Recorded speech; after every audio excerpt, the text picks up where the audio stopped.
마태복음 22장 34절에서 46절까지 말씀 한 절씩 교독하겠습니다. 예수께서 사두개인들로 대답할 수 없게 하셨다함을 바리새인들이 듣고 모였는데, 선생님, 율법 중에서 어느 계명이 크니까?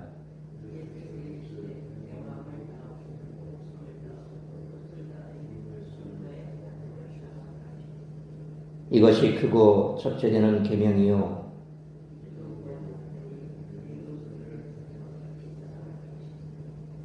이 두 계명이 온 율법과 선지자의 강령이니라.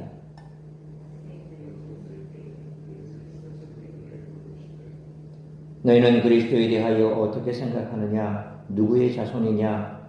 대답하되 다윗의 자손이니이다.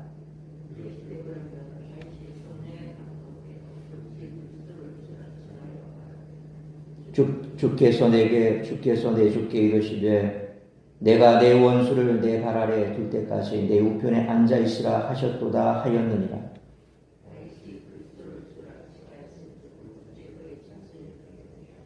46절 같이 읽습니다. 한마디도 능히 대답하는 자가 없고 그날부터 감히 그에게 묻는 자도 없더라. 아멘. 바리새인들이 예수님을 시험해 신학적인 공경에 빠뜨리고자 함께 모입니다. 그들 중 율법학자가 예수님께 질문했는데, 율법 중에서 어느 계명이 크니까? 라는 질문입니다. 이 질문에 어떻게 대답하느냐에 따라 다양한 신학적 비판에 노출될 수 있었습니다. 예수님은 신명기 6장 5절에 너는 마음을 다하고 뜻을 다하고 힘을 다하여 내 하나님 여호와를 사랑하라 라는 말씀을 인용해 전인격적으로 하나님을 사랑하는 것이 가장 큰 계명임을 강조하십니다. 이는 유대 신학의 핵심을 담은 쉐마 기도의 앞부분입니다. 두 번째 큰 계명으로는 이웃 사랑을 강조하는 레위기 19장 18절에 원수를 갚지 말며 동포를 원망하지 말며 내 이웃 사랑하기를 내 자신과 같이 사랑하라. 나는 여호와이니라 라는 말씀을 인용하십니다. 이 두 계명을 합친 원리 곧 하나님 사랑과 이웃 사랑이 모든 율법과 선지서를 지탱하는 기본 정신임을 강조하십니다. 이에 대해 바리새인들이 반대하지 않는 것을 볼 때 이들도 하나님 사랑과 이웃 사랑의 이 두 계명이 율법과 선지자의 강령임을 요약한 내용이라고 생각하고 있구나, 최소한 그것을 존중할 만한 신학적 입장이라고 여긴다는 암시이죠. 이렇게 예수님과 같은 신학적 입장을 취하고 있으면서도 예수님을 거부하는 것은 이들의 불신앙이 신학적 문제보다 마음의 문제라는 암시를 줍니다.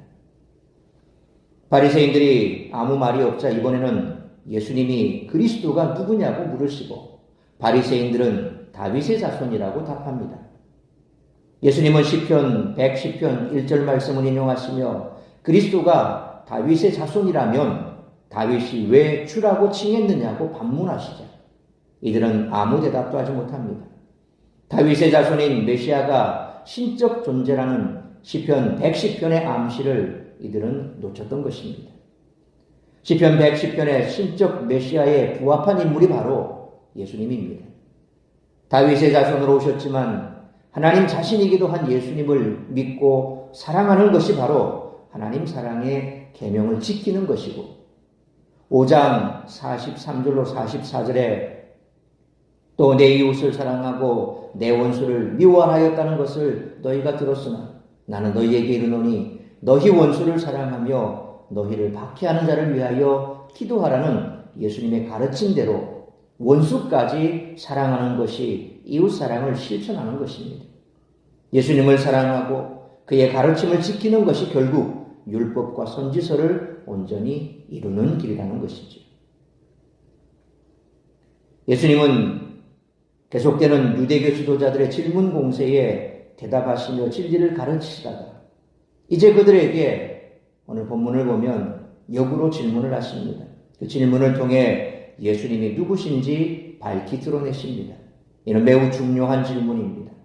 예수님이 누구신지 알아야 예수님을 주라 부를 수 있기 때문입니다.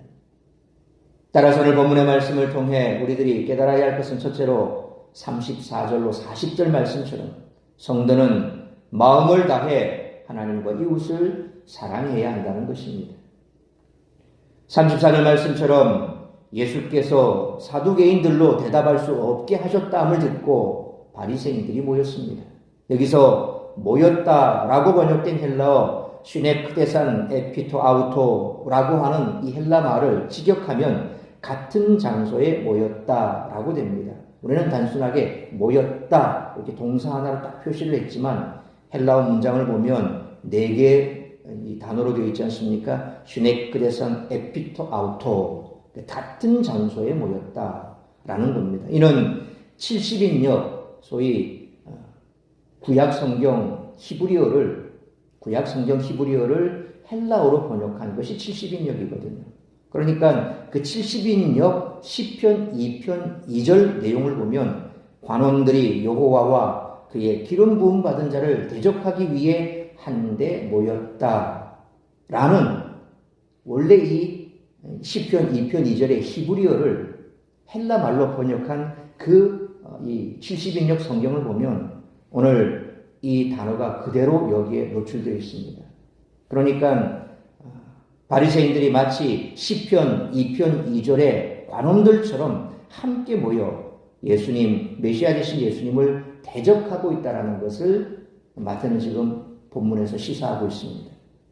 그리고 35절로 36절 말씀처럼 바리새인 중 한 율법사가 와서 예수님께 질문합니다. 율법 중에서 어느 계명이 크니까? 라는 질문입니다. 이는 바리새인들이 자주 논쟁하는 문제였습니다. 그들은 어느 계명이 가장 큰 계명인가? 율법 전체를 한 줄로 요약한다면 어떻게 될까? 그러한 것에 큰 관심이 있었습니다. 바리새파에는 양대 산맥과 같은 랍비가 있습니다. 샴마이라는 랍비와 힐렐이라는 랍비입니다. 그들이 두 학파를 이루고 있죠. 샴마이 학파, 힐렐 학파. 그러니까 샴마이와 힐렐이라고 하는 이 랍비가 주축이 돼서 하나의 큰 학풍을 이루고 있는데 어떤 사람이 샴마이에게 찾아가서 자신이 한 발로 서 있는 동안 율법을 한 줄로 요약해 달라고 했는데 샴마이가 몽둥이를 들고 내쫓았다고 합니다. 랍비 힐렐에게도 찾아가 율법을 요약해 달라고 하자 힐렐은 내 자신이 싫어하는 일을 이웃에게도 행하지 말라 그렇게 대답했다고 합니다. 율법사는 이 질문으로 예수님을 시험하고자 한 것이죠. 예수님은 37절로 40절 말씀처럼 내 마음을 다하고 목숨을 다하고 뜻을 다하여 주 너의 하나님을 사랑하고 내 이웃을 내 자신같이 사랑하라고 답하십니다. 신명기 6장 5절과 레위기 19장 18절을 사랑으로 연결시켜 하나님 사랑과 이웃 사랑으로 율법을 요약하신 것입니다. 예수님은 그런 바리새인들의 위선적인 신앙을 지적하시기 위해 내 마음을 다해 하나님을 사랑하고 이웃을 사랑하라고 하신 것입니다. 외식하지 말라는 것입니다. 행동만 그렇게 하고 마음이 그렇지 않은 것 그거는 외식이고 위선이다. 그러니까 네 마음을 다해서 하나님 사랑, 이웃 사랑을 해라. 그런 것이죠. 행동으로 율법을 온전히 지킬 수 없습니다. 그러나 사랑으로 하나님과 이웃을 대한다면 율법이 이루어진다는 것입니다. 그러므로 로마서 13장 9절 말씀처럼 사랑 안에 모든 율법이 들어있으므로 하나님의 뜻을 이루기 위해 마음을 다해 하나님 사랑, 이웃 사랑을 힘써 실천하는 우리 모두가 되시기를 축원합니다. 두 번째로 41절로 마지막 46절 말씀처럼 성도는 예수님이 누구신지 명확히 알고 믿어야 한다는 것입니다. 이제 예수님은 41절로 42절 말씀처럼 바리새인들에게 질문을 던지십니다. 당시 유대인들은 그리스도가 다윗의 자손임을 모두 인정하고 있었습니다. 구약 성경의 예언대로 그리스도가 다윗의 자손으로 올 것이라고 확신했습니다. 다윗이 강한 힘으로 나라를 다스렸듯이 오실 그리스도도 다윗처럼 강한 힘으로 로마를 몰아낼 것이라고 그들은 기대했습니다. 그리스도를 다윗처럼 탁월한 인간으로 생각한 것입니다. 그러나 유대인의 생각은 거기서 멈췄습니다. 군사, 정치, 경제적 욕구가 해결되면 더 이상 기대할 것이 없습니다. 영적 해방은 생각하지 않았던 것이죠. 그래서 그리스도가 누구의 자손이냐라는 예수님의 질문에 다윗의 자손이니이다 라고 대답했지만 43절 말씀처럼 다윗이 그리스도를 주라 칭하였은즉 어찌 그 자손이 되겠느냐라는 질문에는 아무 대답도 못했던 것입니다. 그러니까 그들이 인간적인 강한 힘을 가진 다윗과 같은 그런 인간적인 메시아만 기대했다라는 거죠. 다윗의 자손이라고 한다면 그러면 다윗이 그리스도를 주라고 했을 때 과연 그러면 그 자손이 되겠느냐? 그의 인성은 이해할지 모르지만 그리스도의 신성에 대해서는 그들은 생각하지 못했던 것이 여기서 여실히 드러나죠. 그러자 예수님은 시편 110편 1절에 여호와께서 내 주에게 말씀하시기를 내가 내 원수들로 내 발판이 되게 하기까지 너는 내 오른쪽에 앉아있으라 하셨도다 라는 말씀을 인용하시면서 그리스도의 정체를 드러내십니다. 44절로 46절 말씀처럼 그리스도는 하나님과 같은 신적 존재로 원수를 발 아래 둘 때까지 하나님 우편에 앉아 계시는 분이십니다. 여기에서 원수는 누굴까요? 죄와 사망을 가리킵니다. 따라서 예수 그리스도는 죄와 사망을 발로 밟아 완전한 승리를 거두실 성자 하나님이시라는 것입니다. 이 표현은 마치 창세기 3장 5절에 나오는 그 말씀과 똑같죠. 뱀이 여자의 후손의 발꿈치를 상하게 하고 또 여자의 후손은 뱀의 머리를 치게 된다라고 하는 소위 말하는 이 원복음, 원시복음이라고 말하는 그 말씀, 창세기 3장 15절이죠. 그 말씀이 바로 여기에 그대로 녹아있는 겁니다. 원수가 죄와 사망이고 죄와 사망을 발로 밟아 완전하게 승리를 거두실 성자 하나님. 그러니까 십자가로 이루실 승리에 대해서 시편 기자는 그대로 표현하고 있습니다. 예수님의 신성을 명시하신 겁니다. 바리새인들은 자신들의 무지함에 침묵했습니다. 그 후로 예수님께 감히 묻는 자가 없었습니다. 그러므로 예수님은 다윗의 자손 곧 인성으로 오셨지만 죄와 사망의 권세를 밟아 승리하신 신성을 가지신 하나님의 아들이심을 명확히 알고 신앙생활하는 우리 모두가 되시기를 축원합니다. 사랑하는 성도 여러분, 바리새인들은 율법을 철저히 지킨다고 하면서도 하나님을 잘 몰랐습니다. 그러니 예수님이 누구신지 결코 알 수 없었습니다. 오늘날 우리가 기독교 내 신학의 한 주류 가운데 보면 자유주의 신학이라고 하는 것이 있습니다. 이 자유주의 신학자들은 마치 우리 기독교 역사 가운데 보면 예수님의 이 인성은 인정하나 신성을 부정하는 자들, 혹은 그 반대로 신성은 인정하나 인성은 부정하고 뭐 이런 아주 양대 극단적인 이 사고를 가지고 있는 자들 가운데 특별히 이들은 예수님의 신성보다는 인성에 포커스를 맞춘 자들이 바로 오늘날 자유주의 신학자들입니다. 그러니까 예수님께서 이 땅에 우리와 똑같은 인간의 모습으로 오신 거기에 포커스를 맞추고 과연 예수님이 이 땅에 인간의 모습으로 입고 오셔서 어떻게 사셨으며 어떤 말을 했는가, 인간 예수에 대해서 우리가 더 깊이 한번 연구해보자 라고 그렇게 포커스를 맞추고 거기에서 출발한 자들이 자유주의 신학자들이거든요. 그러니까 인간 예수에 대한 깊은 탐구들, 소위 말하면 우리 국내 대학들 가운데서도 종합대학에 보면 신학과가 있는 대학이 몇 군데가 있습니다. 그런 이 신학교의 신학자들 대부분 보면 독일에서 공부를 하고 오신 분들이 많습니다.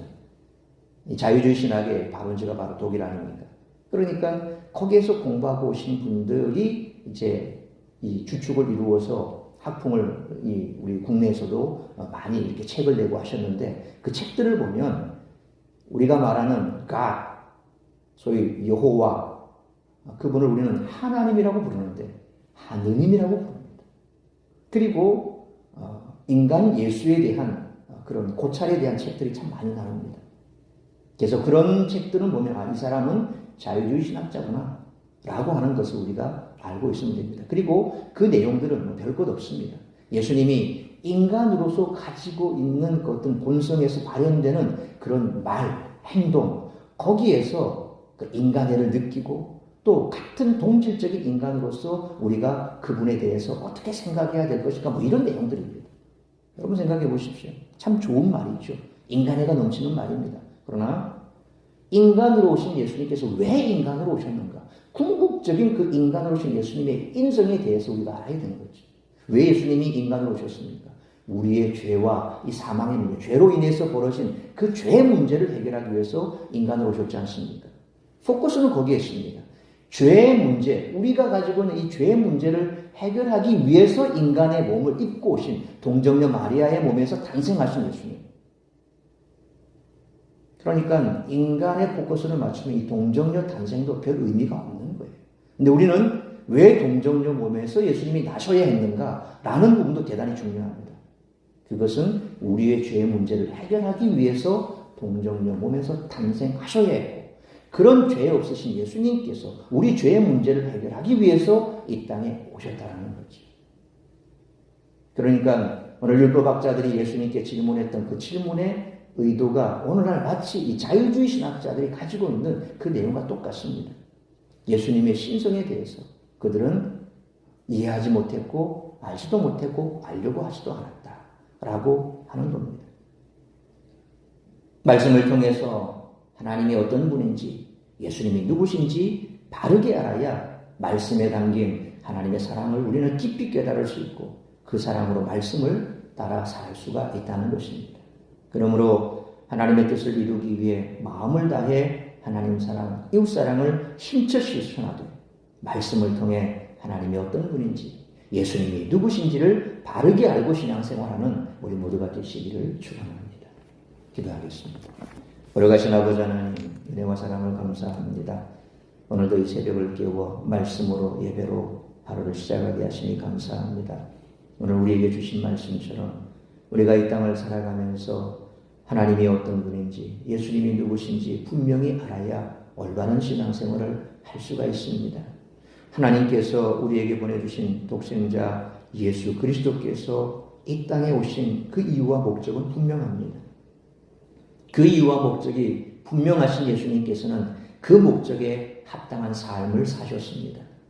그러면서 우리에게 주신 그 말씀들, 특별히 우리가 살펴보았던 산상수훈의 그 말씀들이 우리의 삶 가운데 녹아져야 할 터인데 우리는 여전히 그 말씀과 우리의 삶이 괴리되어 있는 모습을 우리는 너무나 잘 알고 있습니다. 오늘 말씀을 통해 다시 한번 하나님 사랑, 이웃 사랑을 어떻게 실천해야 할지를 생각해야 할 것입니다. 그리고 율법사들처럼 율법적인 조문으로 그것을 이해하고 알고 있는 데서 그치는 것이 아니라 그 말씀을 말씀대로 사셨던 우리 주님, 그리고 그 말씀대로 살기를 원하시는 아버지의 마음을 우리가 마음 깊이 깨달아야 올바른 신앙생활을 할 수 있을 줄 믿습니다. 오늘 다시 한번 이 말씀을 가슴에 새기며 하나님 사랑, 이웃 사랑을 힘써 실천하되 하나님이 누구신지, 어떤 분인지, 예수 그리스도께서 이 땅에 왜 오셨고 어떤 분인지 그것을 잘 알고 그 말씀대로, 말씀 속에서 말씀하시는 말씀대로 준행하며 살아갈 수 있기를 힘쓰는 우리 모두가 되게 하여 주옵소서. 오늘 이 한날도 나를 통하여 이루고자 하는 아버지의 뜻이 무엇인지 그 뜻을 이루어드리는 복된 한날의 삶이 될 수 있기를 간절히 빌고 소원하오며 이 모든 말씀 우리 주 예수 그리스도 이름으로 기도하옵나이다. 아멘.